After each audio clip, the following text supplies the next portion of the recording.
Also, what's her name? Can you tell us your name and how old you are? I'm Amanda and I'm 45. And where did you grow up? Accrington.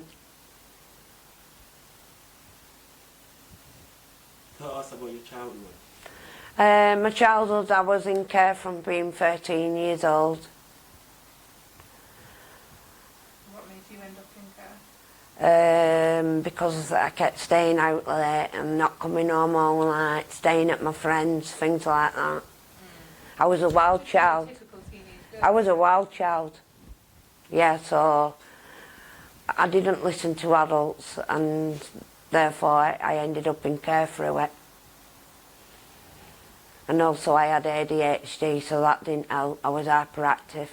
Yeah. I just was a wild child. Have you got any siblings? I've got 3 children. One at 27, one at 24 and one at 21. Wow. Mm. Do you see them? Yeah, now and again I see them. Yeah. The 27-year-old, he's already done jail for armed robbery, so he's bad. He's really bad. He tried to kill me, you know. Did he? Yeah, with toxins. Why? Because I didn't bring him up. Yeah. He resents me for it. Who brought him up? Did he end up in His care? grandma and granddad brought him up on his dad's side. But his dad was, I put him with the family because he was beating me up and he were witnessing everything. So, and he never would have left me alone. So I had to put them into care to protect them. Yeah. And I think that he thinks I've done bad things to him or something. Why he's blaming me, I don't know. I don't know. Do you think he got that anger? He doesn't know that I know it were him that were trying to kill me though. So how did he try and kill you? He put in toxins, spraying toxins in my cigarettes and I was smoking them. If I hadn't clicked on, I'd be dead now. How did you find out? I could taste the toxins in the cigarettes. I started getting this burning feeling through my body.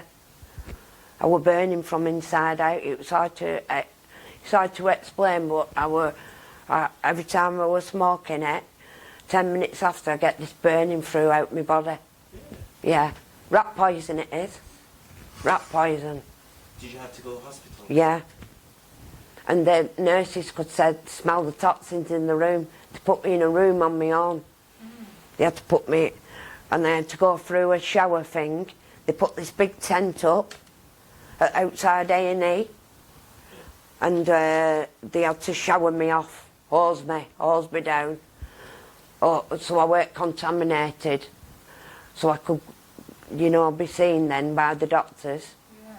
But they couldn't find anything. All they found was charcoal all over my clothes. And when did this So that was from the toxins. So they sprayed all my clothes with it. I had all my trainers slashed, and the police said that they're saying it were all in my head. How can it be when I come back from work and all my trainers have been slashed? All my night trainers. So, And how old was your son when this happened? it was only last year. Only last year? Yeah, when they did this. Wasn't it, David? What? It was only last year that Jordan did this to me. Did what? Tried to kill me with toxins. Oh yeah. Mm, Yeah, That's later. That's horrible, that. Yeah. Sorry to hear. Look, but luckily, I'm here. Yeah. I was aware. I keep going woozy. Yeah. I keep going woozy sometimes and like, start going funny Yeah. now and again.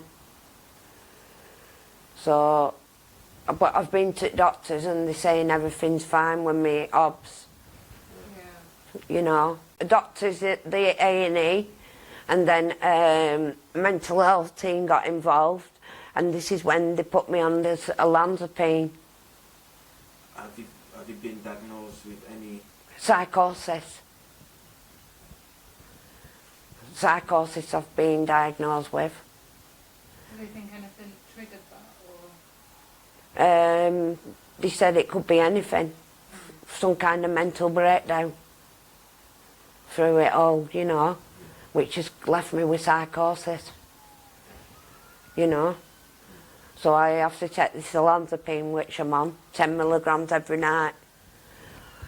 And it stops the burning feeling I'm getting. But it's not stopping where I'm going dizzy all the time. That's something else. I don't know what's triggered that off, but yeah, I keep going dizzy now and again. Did the medication help?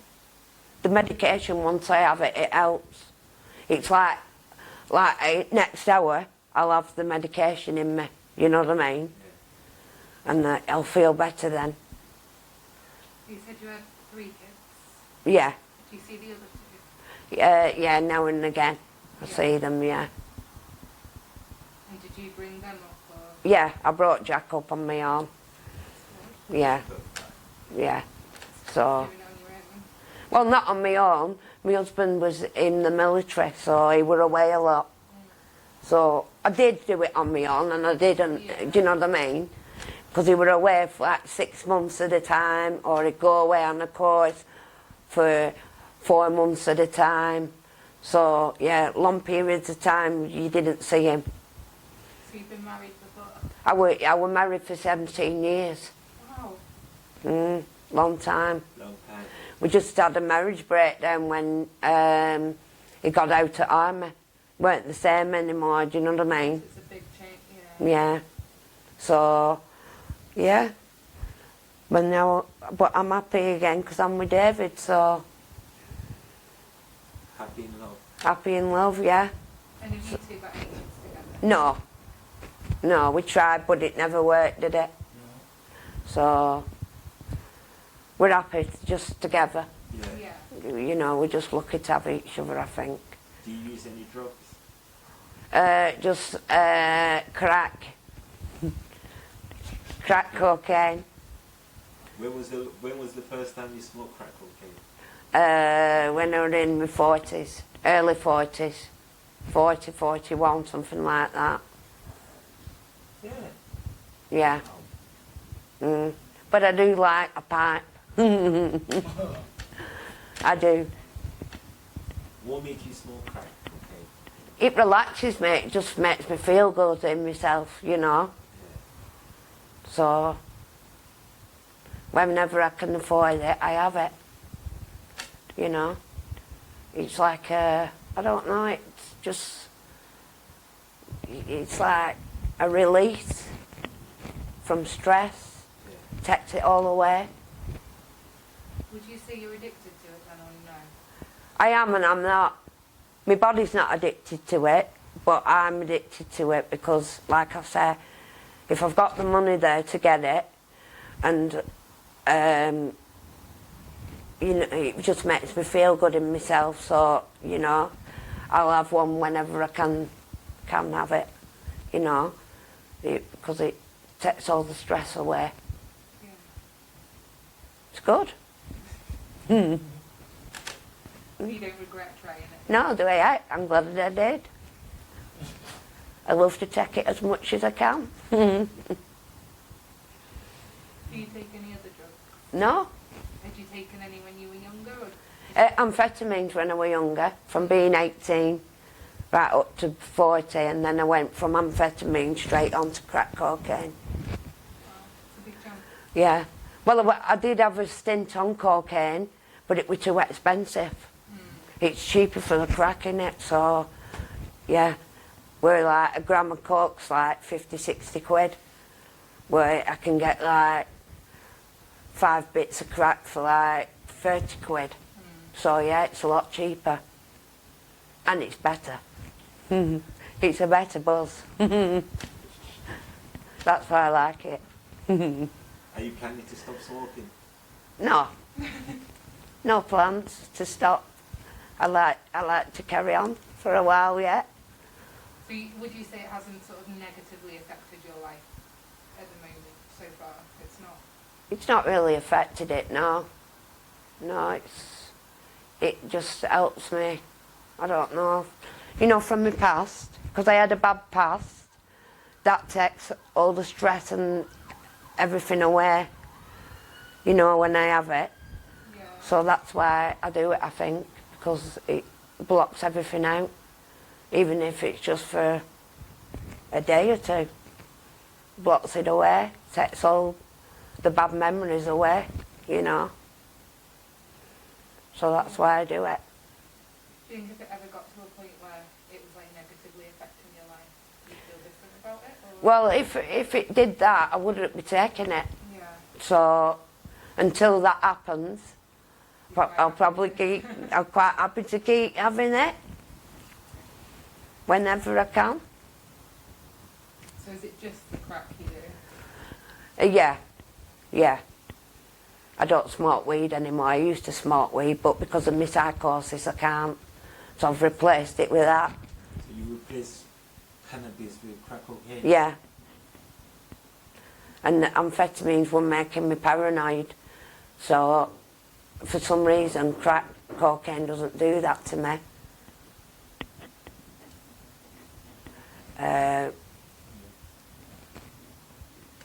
Crack cocaine doesn't do that to me. That it makes me better. It makes you feel more relaxed? Yeah, it does. And how long does that like last for? Like how long does it make you feel relaxed? For about half an hour at a time. So Yeah. do you smoke most days? No, not just like once a week or something. I do it. Oh, okay. But when I do it, because I only do it like once a week or once every 2 weeks, I get a better effect from it. Do you get me? Yeah. Because I'm not an everyday smoker. Yeah. So do you work now? No, I can't work because of my psychosis. I'm registered with a severe mental illness now. Okay. So how do you get your money? Forgot why. I get my money from the benefits. And is that sort of enough to live off? Yeah. Yeah, I'm on disability. And that's what pays for me luxuries. Because it's like £605 a month on its own, that. Yeah, plus I get like 261 every 2 weeks. And I've just applied for carers for David to care for me, which is about £70 a week. Yeah. So when I get that, it should all get backdated. So probably get a couple of grand when I get that backdated to me. So yeah, I'm okay really for money. Yeah.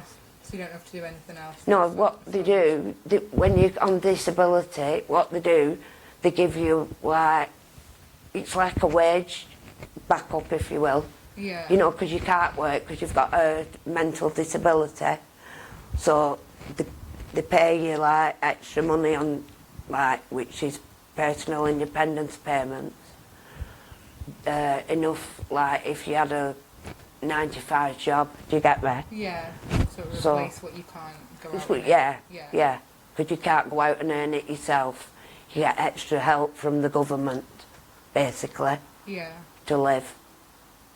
Yeah. So would you say you live sort of quite a comfortable? Yeah, quite a comfortable life, yeah. That's good. Because I only have like £280 coming in every month from David's money. So that's all he gets, £288 a month to live off, which is nothing. You couldn't, could you? No. You couldn't live off that. So luckily, I'm on disability, so I can give us that better life, if you will, Yeah. you know. Yeah. So, yeah, it's okay, that. And you were speaking earlier, you told me you're addicted to Botox. Yeah. Can you tell me more about it? Well, it's just, I feel more better in myself. Once a line comes, that's it. Or it needs redoing. You know what I mean? I just sort of like looking at myself in the mirror. So if you feel like that, or when I start showing signs of the lines coming back, I won't even look in mirror at myself. I won't look in mirror at myself now until I've actually had it done. Until you've had the Botox. Yeah. I won't look at mirror. I've got a mirror in my bathroom. I won't even look at it. How long have you been having Botox for? When did you... Last 10 years, maybe longer, on and off. But now it's gone to compulsory because I'm getting older now. So I do need to have it every 6 months. Every 6 months. Yeah, so it's due. I've not had it since January, so I've done well because I've gone for 11 months nearly, where I've not had it, so, but it's well due now. Well overdue. Does it make a massive difference? Like, yeah. Takes every line out your face. Every line. Out your face. Seriously. So I guess once you start... Once you start, it's a no-ending game.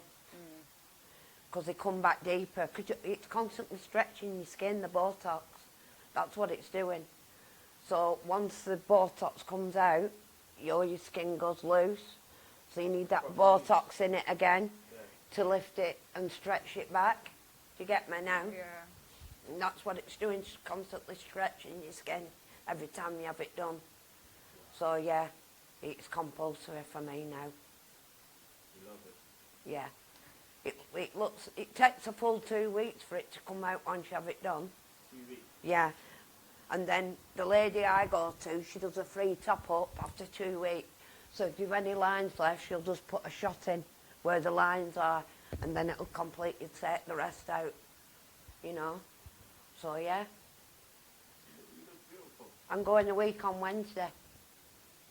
A week on Wednesday to get it done. I'm going to go over this Wednesday and give it a deposit, because you need to put a deposit down when you book it. Yeah. So, and then I'll book it for the following Wednesday. So, yeah. Hopefully, if she's not too busy, because she gets busy, does Michelle, because she's got her own academy, training academy in the building as well. So she's an instructor as well. She teaches people to do Botox and fillers. So she does it herself. She's got her own list of clients, and she has got a big clientele list. So you have to be on the list. Yeah, I'll have to make an appointment, yeah, and pay a deposit on Wednesday when I go over for the week after, and then I pay in full, whatever's left. Have you had any other plastic surgery? Tummy tuck and an eye lift. Yeah, and liposuction. Yeah. Do you stay awake for that? No, I was put to sleep because I were having I had it all in one done, all in one go. I had my eye lift, my tummy tuck and my liposuction all in one day. Okay. So yeah, they put me out. Yeah. And how was it when you woke up? Painful or? I was in a bit of pain, but they're giving me injections for about 24 hours for the pain.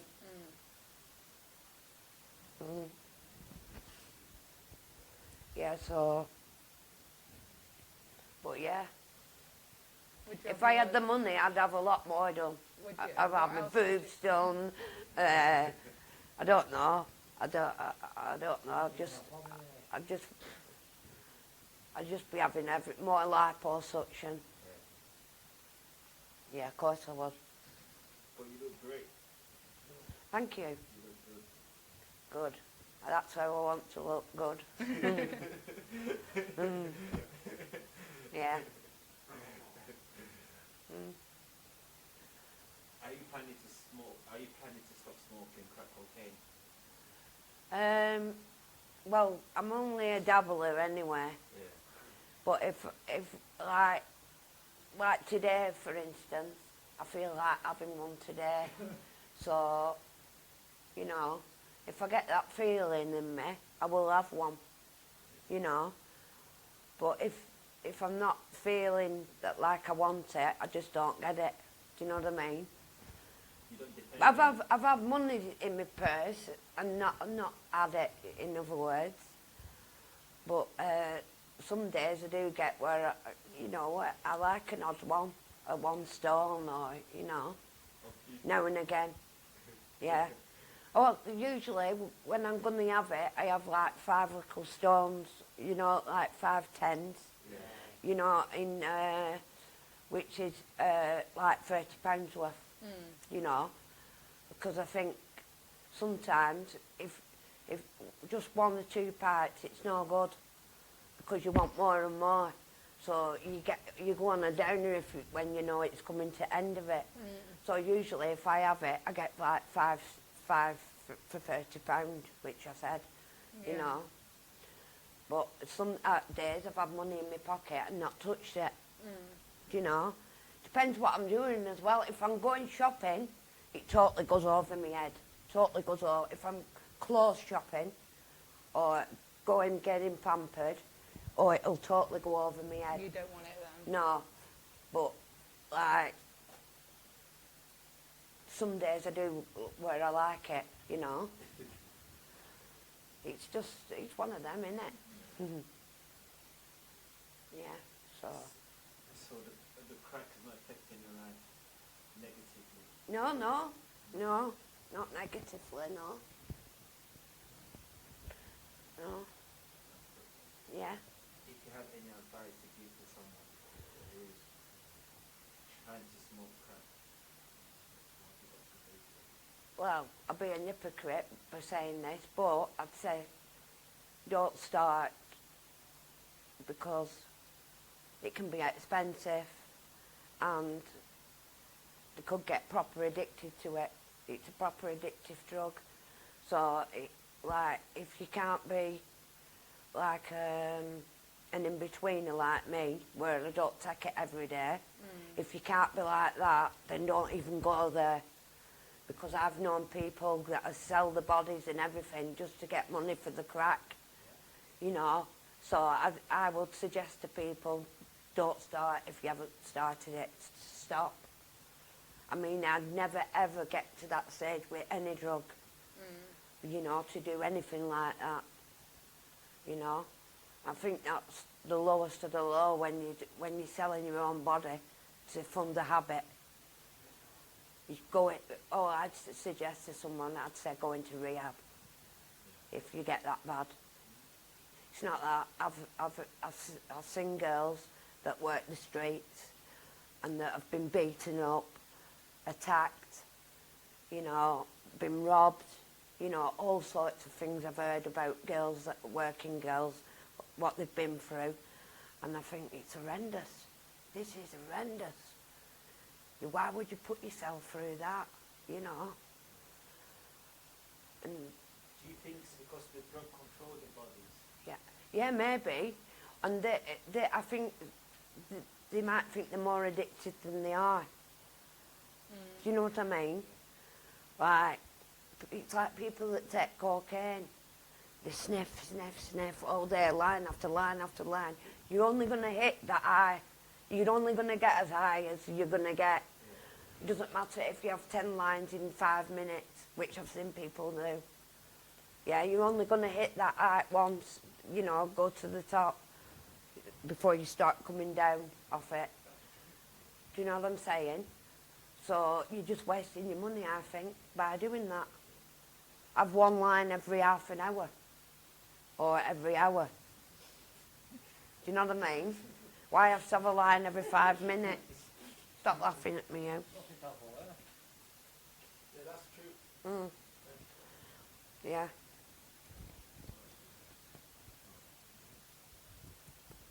Thank you for your time. Thank you for Thank you. No problem.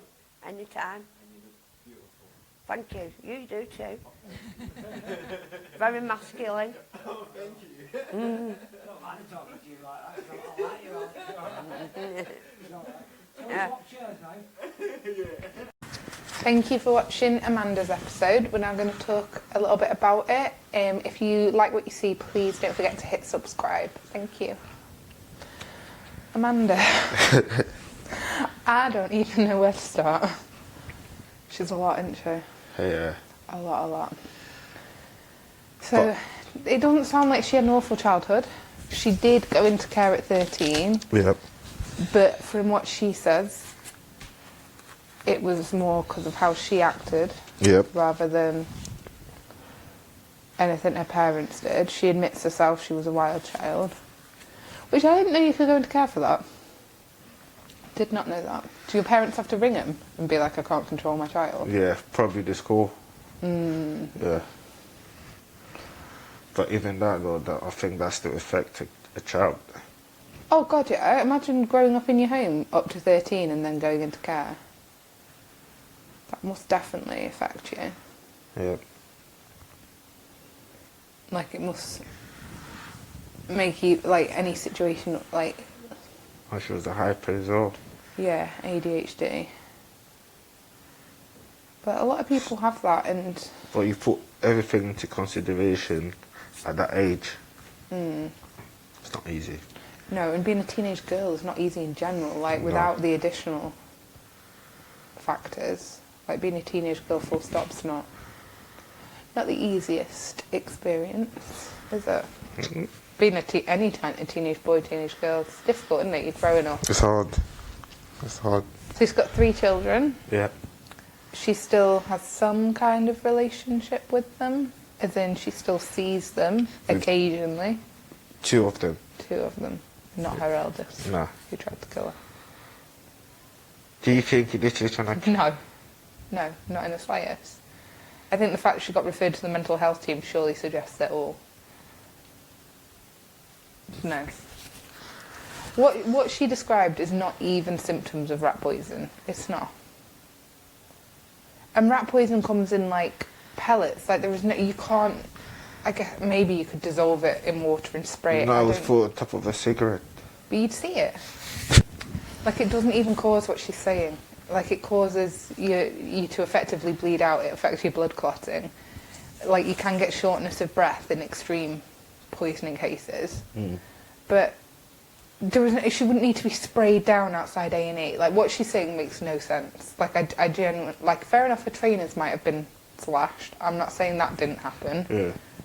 But do I think he tried to kill her? No. Do you No. think... I think it's her mental health. Mental health. She openly admits she takes, what was it, a Lanzapin. Olanzapine, Yeah. which is an antipsychotic. Yeah. I genuinely think... Do you think she'd be in section? I don't know. I don't know what it takes to be sectioned. No, if she's not a danger to herself or others, I wouldn't have thought she would be, would she? Because do they just section you when you're a danger to yourself or others and you won't stay in the hospital for treatment? I don't know a lot about it. But I don't think they just section you for having a mental health problem. And it doesn't sound like she's not a danger to others. She's not. She's not a danger to herself. She doesn't try to kill herself, or she doesn't want to harm herself. She just seems almost like paranoid that people are after her. Do you think the cannabis has something to do with it? They do say that, don't they? That Because she mentioned that she used to smoke cannabis before. but she stopped because it makes it worse. It makes it worse. Yeah. So I think she just needs help. Something to do with mental health. But she's on medication now, isn't she? But it was more the fact, I can't remember, I wrote it down, that she's almost shocked that her eldest son is blaming her. She doesn't understand. And that's the bit I don't get. How can she not see how she maybe wasn't the world's best mother? You just mentioned it earlier. Mental health, you know. No, She's suffering from psychosis. Yeah, So but you can't really blame her. You can't blame all of that. You can't blame her. You know. I'm not blaming her, but she genuinely can't. It just puzzles me that she genuinely can't see why he's blaming her. She can't see that she's had any impact on his childhood, and I don't think you can put that on mental health. Like, I You think have that's to, because I you think can't. Just because she's been diagnosed with one mental health problem does not mean that you can eradicate her whole past behaviours because of her mental health. You can't. you know what psychosis is. You see things mess up with your brain. You know, mental health. She think different. She see things different. So we can't really blame her for that. But do you agree with me in the aspect that I think she probably is to blame? Like, I think he's got, obviously it's difficult, we've not spoke to him, we don't have his point of view on his childhood or whatever. But I think she is to blame. Maybe not necessarily for how he's turned out, like the being in prison for armed robbery. Like I don't think you can blame that on him. No, you but can't. It sounds like he did have a very unsettled childhood. He didn't have the best childhood to set him up for an adult life. No. But her at the moment is just blaming him. He tried to kill her, he's blaming me for how his life turned out. Like, can you really blame your parents? Because once you're an adult, you're an adult. Oh, that's a tricky one. Can you blame your parents? You can't. I think you can blame... To some degree. You can blame them to some degree, I think, for maybe how your mind works and how you react to certain situations. At the end of the day, you're right, you're an adult. At this point, you've got to do the work to undo what they did. Yeah. You've got to work on yourself and make yourself better. If you're willing to. If you're willing and if you're aware that it's a problem. If you've grown up and seen that kind of behaviour all your life from your parents, to you that's kind of normal. It's not until you see it's a problem and you see that you need to work on yourself that you can put in. Like if you don't know you've got a problem, you can't fix it, can you? No, you can't. Like, I definitely think you can blame your parents and your upbringing to a degree, but I think you're right, at some point you've got to admit, I'm an adult now, like, I know it's going to be hard work, You have but to I take can try and... responsibility. Yeah, You know? take responsibility for your actions and try and improve it. Like, I know it's not easy, but... No, it's not easy. I wish it was. So, her marriage breakdown after the army. That must be hard, like... If you're with someone in the army and you barely spend time with them, you know, and the relationship is... Your relationship's almost constantly long distance. Yeah. And if you think, I can't remember how old she was, said she was at the start of this. But and I don't know how long she's been single. Her and David have been together for 10 years, haven't they? So if you think about it really, like, when she was in this long distance relationship with her husband, it was almost a time, not before technology, but it was definitely less easy to be in constant communication than it, say, would be now. Yeah. So if you think about it, you're having sort of a long-distance relationship, maybe with not much communication, especially if they're in the army, they're going to be busy, aren't they? Very busy. It's not like they're sat in an office and can just message you back. And then they're coming back, and you don't know what they've seen whilst on duty. Like, you can't experience or relate to how they're feeling or what they're going through. You've not seen what they've seen. It must be really difficult. Yeah. Like, I wonder, I bet there's a statistic or whatever, but I bet a lot of marriages in the army, like... Because when a soldier comes back home with everything that he's seen... You're a different person. They're literally a different person, and it's hard to understand. And what most of them they do, they turn into alcohol, turn into drinking. To block out what they've seen. To block out what they've seen, but they can't relate to someone else. They can't talk to someone about it, you know. And mostly the men. Men, we don't talk about feelings. So, the way to deal with it, they're drinking. How do you feel about that? Like, men not talking about feelings? Why don't men talk about feelings? Why would you put me on the spot? Because I think it's really interesting. Because obviously... Listen, obviously mental health is big at the moment, focusing on people's mental health. And male suicide is staggeringly common. Personally? And I don't understand, because for girls, it's so easy to talk about how you're feeling. The way I see it is like, everyone out there got their own problem, you know. Like, it's not fair on me to come to you to cry about a problem, to form a problem on top of your problem. Hold on, you know. If I can take that blame, if I can take that pain, yeah, I can deal with it myself. What's the need of me stressing out my family, my friends? But a problem shared is a problem halved. Nah, me sharing my problem, the way I feel, me sharing my problem to people. You're now stressing two people out rather than... Yeah, I can deal with it. But there obviously gets to a point where some people can't deal with it. Yeah. You know, you're a man, you need to man up. But it shouldn't be like that. Men can cry too. Crying's good for good for you. Yeah, it's great, yeah. But we just don't talk about it. You know, we got other things to talk about. trying to provide for the family, trying to, do what's right. We ain't got time to talk about feelings. Come on. You got time to pay the bills, do this, do that. You ain't got to sit in and talk about feelings. Come on. And I just think that it's different when you come out of the army. And life experience is different, you know. You can tell your other half about it, but they're never going to truly understand what you've seen and felt. This is the thing about the army. If you've been in the army for 10 years, it's different. Because all your life is a routine, It's a routine. You know what to do to get up. You have to put your shoes. Your shirt has to be certain way, But when you're out there... And do they give you any support when you leave? I think they do. But I don't know how good it is. But when you're out there, no one's there to tell you what to do. So you have to start over again. Yeah. No one, because 10 years you got used to someone tell you what to do. You be programmed, basically. Then after that, you just like... And almost in a way, she's got used to being without him for that time. Yeah. Like suddenly having him back, living with her all the time, it's a change, isn't it? Yeah. So I can see why her marriage broke down. Or I can see the situation that led to that. She didn't start taking crack until she was 40.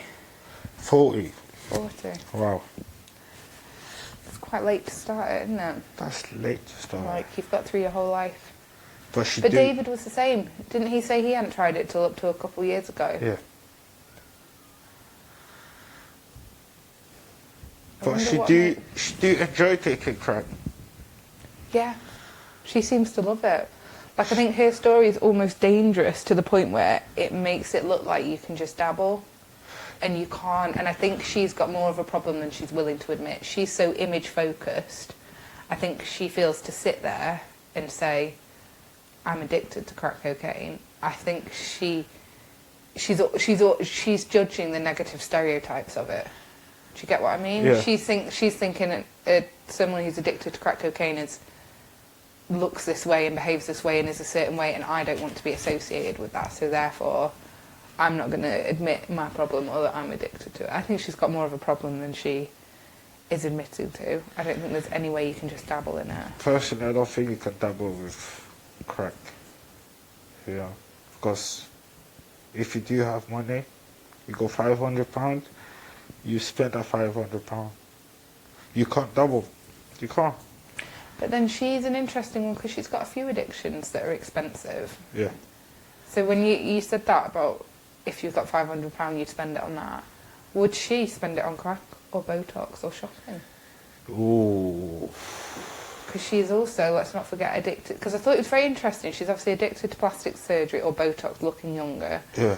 And then she mentioned something else at the end where she's like, I can go without crack cocaine, like if I'm having a pamper day or if I'm going shopping. So it's almost as if she's got like those three. It's like those three things make her feel good. Yeah. It doesn't matter which one it is. It's something to block out. To block like out. if she's going shopping for the day, clothes shopping or whatever she said, didn't she? Then she doesn't need the crack because she's got something else to take her mind off things. And I think she's trying to block a lot of stuff. Because she didn't mention much about it, but she did say when she was talking about her oldest son, didn't she, that she'd given him to family members because her partner at the time was beating her up. She didn't go much into that, did she, about how she got out of that situation? But it does sound like she's almost skimmed over a lot of her past and it's not been quite as easy as she all makes it out to be. Yeah. That's sad. I know. But she got David. They got each other. That's what matters. Is it? Yeah. They're happy. A happy couple. Yeah. Disability payment, which sounds like a fair bit. As much as people working sort of a 9-to-5 job, she said, isn't it, effectively?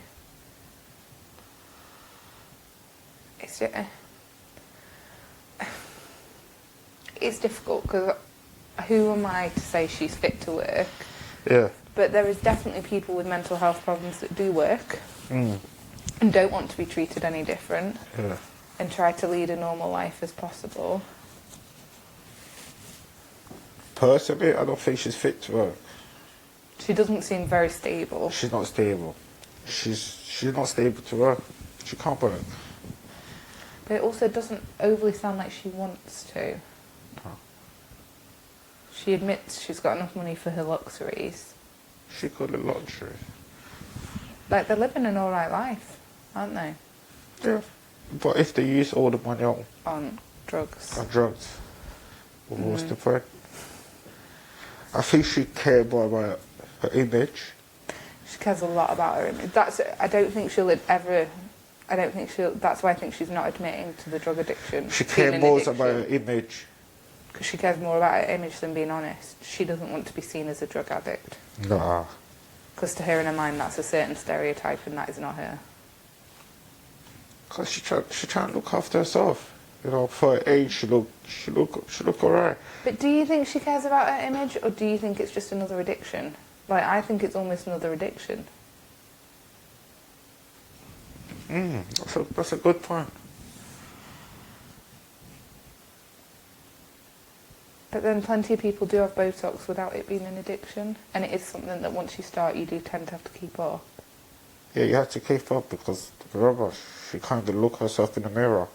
That's what I mean about it being more of an addiction than looking after her image. Because if you get to the point where you can't even look in the mirror when you know you've got a wrinkle or two, like, surely that shows you've almost got some sort of body image disorder. Yeah.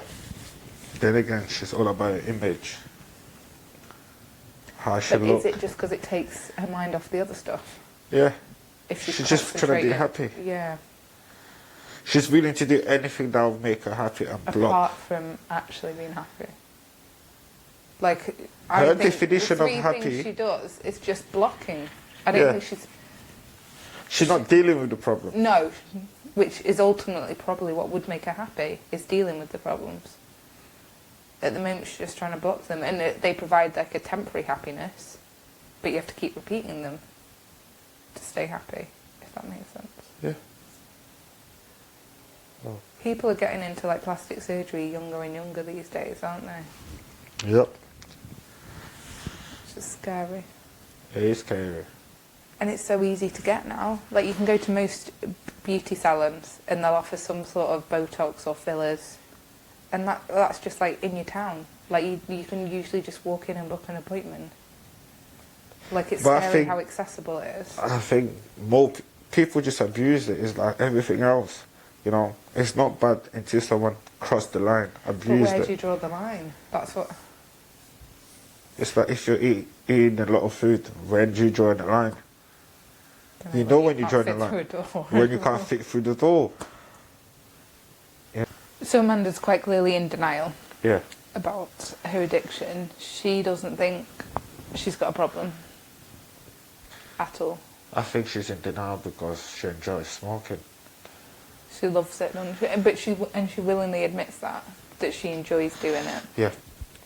So, like I was saying, the old generation, the people that are smoking already, it's kind of too late to rescue them. You know, it's all about the new generation. It's all about awareness. Yeah, because that's it. People just don't. You don't know. They don't teach you this in school. You don't, unless you had a personal dealing with it, say like a friend or a cousin or a family member. Yeah. I don't feel like you would know much about this drug. But can you imagine if you go to a party and someone comes to you, oh, try this, you know. You go for it. And not knowing what it's going to do. Then you like it. Because a lot of people when offered at a party, they're either going to say no or yes, aren't Yeah, they? No yeah. one goes, wait, let me go research it, find out. Yeah. So if you do like that feeling, You're going to keep repeating it. Keep and repeating before it. you know it. Before you know it, you're addicted to it. So I think it's more about awareness now. 85% of the people that smoking, 85% of them, you can't help them. So you think it's more about educating children? So, yeah. Maybe not children, but like teenagers. Teenagers. In what it does to you and how it affects your life. It literally affects all you. It does, because it takes over. It becomes your whole life. You lose families. You lose family members. No one want to know you. It becomes your whole life, doesn't it? Your whole life revolves around the drug. Yeah. I don't think she'll ever stop. I don't think she will, because she doesn't think she's got a problem. In her head, she could just stop whenever, but she doesn't want to. So to her, that's almost like good enough, isn't it? Like why would I try and give up when I haven't got an addiction? I can stop whenever. Is almost what she's thinking. In a way. She got David. They love each other. Yeah. That's what matters, you know. As long as you got someone that loves you, that's what matters. I guess it's good that they're not on their own. They've got each other, haven't they? Yeah. But in a way, that to me is not a healthy relationship. In the fact that they're so isolated, it's just them two. Yeah. Like, and they're together 24/7. Everything they do together. The rest of the family member, they don't know what's going on. No. Like, that is not a healthy aspect to me. It's fair enough if you've got one or two people that disagree with your relationship. But when everyone is against you and you have to isolate just you two. Both sides. Both sides. Like, that to me is saying that maybe they know something that we don't know. Because we don't know. We only know what they're telling us. Yeah. We don't know the full story. Yeah.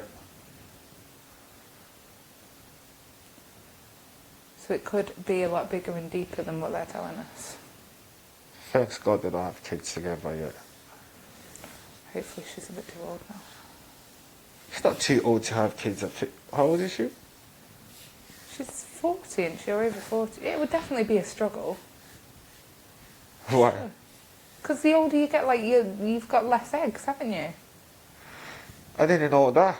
Yeah, you're only born with a set amount of eggs. Like, it's fine for you guys, you just carry on making sperm, but no. You've got a set amount of eggs. Once they're gone or dried up, once you're in the danger zone and your eggs start drying off, like, that's it, you're not making new ones. You are born with all the eggs you're ever going to have. Thank you for your science lesson. You're welcome. Anytime. And you know you develop them in the Oh womb. Lord, Okay. thank you. Thank you. I don't want to learn about eggs. If I need any eggs, go to the... So yeah, having kids might be a struggle for her. Because that's where we were going with that. I don't think they would have a good... I don't think that would be a good... It wouldn't be a good situation to bring a child into. So, Would it?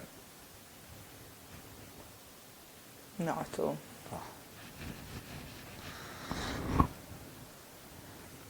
I hope she get the help. Well, I hope she stop. I hope she realises. I hope she realizes as well. I think that's the only way she'll stop, if she realises she has a problem. But right now, Because even actually, she's one of the few ones. In fact, I think one of the only ones that said at the end that's not like everyone else has been like, don't take it, don't do it. yeah. And she was like, if you can't dabble in it, don't do it. She wasn't saying don't do it. And if you're taking a line, stop taking Don't take it all in one go. every 5 Space minutes. it out, one every hour, one every half an hour. Yeah. So she doesn't think she has a problem. No, So I hope she realizes she has a problem me too. and she get the help. Fingers crossed. Fingers crossed. Thank you very much for watching. We'll see you again